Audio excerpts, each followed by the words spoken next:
마음 챙김만으로 충분할까? 왜 수행은 몸과 마음을 함께 닦아야 하는가? 안녕하세요. 몸과 마음의 길, 함께 머물러 봅니다.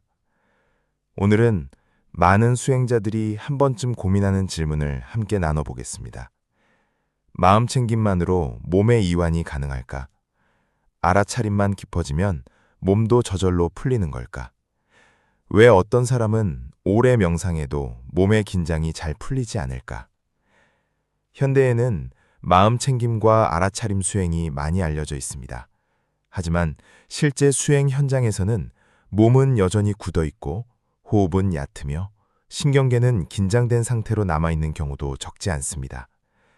그래서 오늘은 왜 수행에서 몸과 마음을 함께 닦아야 하는지, 조신, 조식, 조심의 의미는 무엇인지, 그리고 왜 몸의 이완 경험이 중요한지를 함께 이야기해 보겠습니다. 마음 챙김은 무엇을 하는가?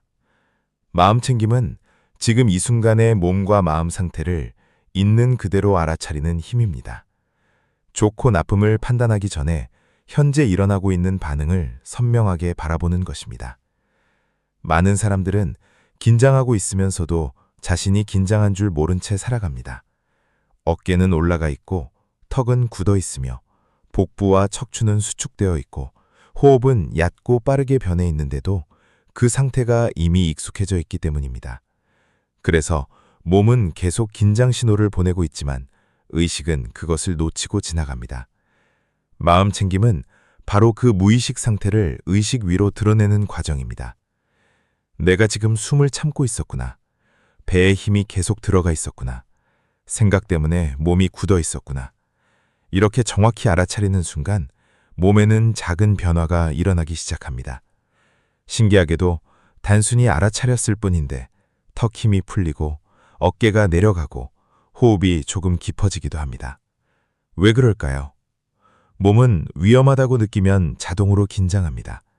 교감신경이 활성화되면서 근육은 수축하고 호흡은 얕아지며 몸은 계속 경계 상태를 유지하게 됩니다. 그런데 마음 챙김은 이 무의식적 긴장을 알아차리게 하며 신경계에 새로운 신호를 보냅니다. 지금 이 순간은 안전하다. 이 인식이 부교감 신경과 연결되면서 몸은 서서히 긴장을 내려놓기 시작합니다. 그래서 마음 챙김은 단순히 생각을 멈추는 기술이 아닙니다. 몸과 신경계의 상태를 의식의 빛으로 비추어 무의식적 긴장을 풀어가는 과정에 가깝습니다. 알아차림이 깊어질수록 몸은 조금씩 새로운 안정 상태를 배우기 시작합니다. 그런데 왜 다시 긴장으로 돌아갈까? 많은 수행자들이 이런 경험을 합니다. 명상할 때는 분명 편안했는데 일상으로 돌아가면 다시 몸이 굳고 호흡이 얕아집니다. 왜 이런 일이 반복될까요? 그 이유는 몸의 긴장이 단순한 생각이 아니라 오랜 시간 신경계에 학습된 생존 패턴이기 때문입니다. 사람은 스트레스를 오래 경험하면 뇌와 몸이 점점 위험에 대비하는 상태를 기본값으로 기억하게 됩니다. 쉽게 말하면 몸이 긴장 모드에 익숙해진 것입니다. 이 상태가 반복되면 어깨는 올라가고 턱은 굳어지며 복부와 골반은 수축하고 호흡은 점점 짧고 얕아집니다. 몸은 계속 경계 태세를 유지하게 됩니다. 문제는 이것이 반복될수록 뇌가 이 긴장을 원래의 나라고 학습한다는 점입니다. 즉, 긴장이 습관을 넘어 신경계의 자동 반응이 되어버리는 것입니다. 그래서 명상 중에는 잠시 편안해져도 다시 익숙한 환경과 스트레스로 돌아가면 몸은 원래 긴장 패턴으로 돌아가려 합니다. 마치 오래 굽은 자세가 다시 원래대로 돌아가는 것과 비슷합니다.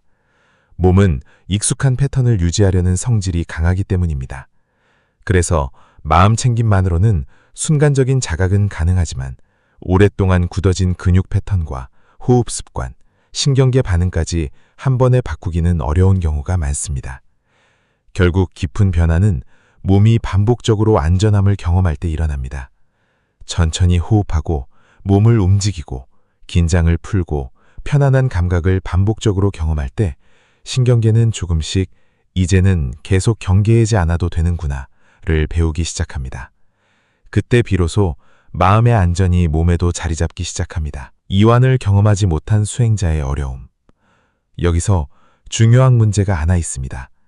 몸의 깊은 이완을 한 번도 충분히 경험해보지 못한 수행자는 오히려 수행 중 더 긴장할 수 있습니다. 왜냐하면 이완해야 한다는 생각 자체가 또 다른 압박이기 때문입니다.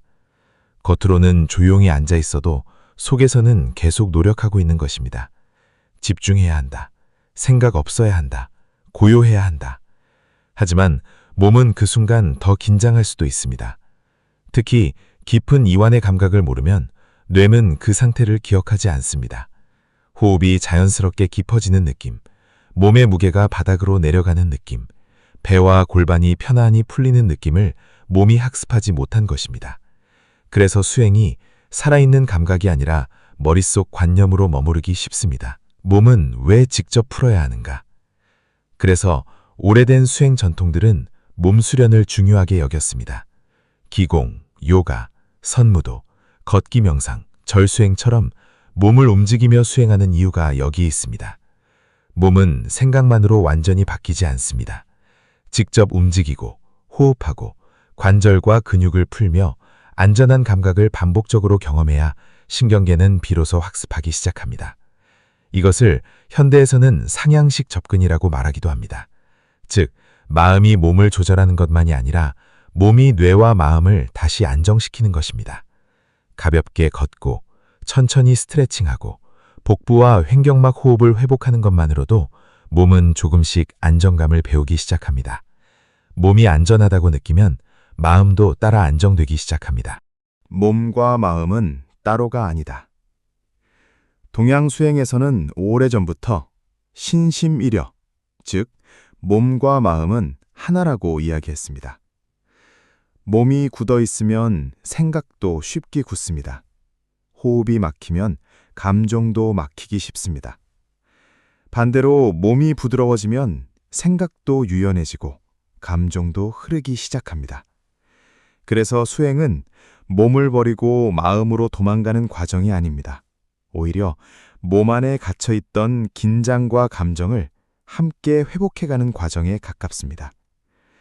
척추가 무너지고 호흡이 막혀있는 상태에서 마음만 억지로 고요하려 하면 오히려 수행이 머리로만 흐를 수도 있습니다. 마치 하드웨어는 고장났는데 소프트웨어만 계속 업데이트하는 것과 비슷합니다. 몸의 구조와 호흡이 안정되어야 마음도 오래 머물 수 있습니다. 그래서 전통 수행에서는 조신, 조식, 조심을 함께 말합니다. 조신, 몸을 고르게 한다. 조식, 호흡을 고르게 한다. 조심, 마음을 고르게 한다. 이 순서는 매우 중요합니다. 몸이 안정되면 호흡이 안정되고, 호흡이 안정되면 신경계가 안정되며, 신경계가 안정되면 마음도 자연스럽게 고요해집니다. 그래서 진짜 고요는 억지로 만드는 것이 아니라 몸과 호흡이 회복되면서 자연스럽게 드러나는 경우가 많습니다. 수행은 삶 전체의 회복이다. 결국 수행은 단순히 생각을 멈추는 기술이 아닙니다. 몸의 감각을 회복하고 호흡의 흐름을 회복하고 신경계의 안정감을 회복하며 마음의 알아차림을 함께 깊게 하는 과정입니다. 마음 챙김은 아주 훌륭한 파수꾼입니다. 하지만 실제 이완의 집을 짓고 유지하기 위해서는 몸의 훈련도 함께 필요합니다. 몸을 통해 마음을 길들이고 마음을 통해 몸을 완성해가는 것. 그때 이완은 잠깐의 상태가 아니라 삶 전체의 방향이 되기 시작합니다. 몸과 마음의 여정, 함께 걸어가요.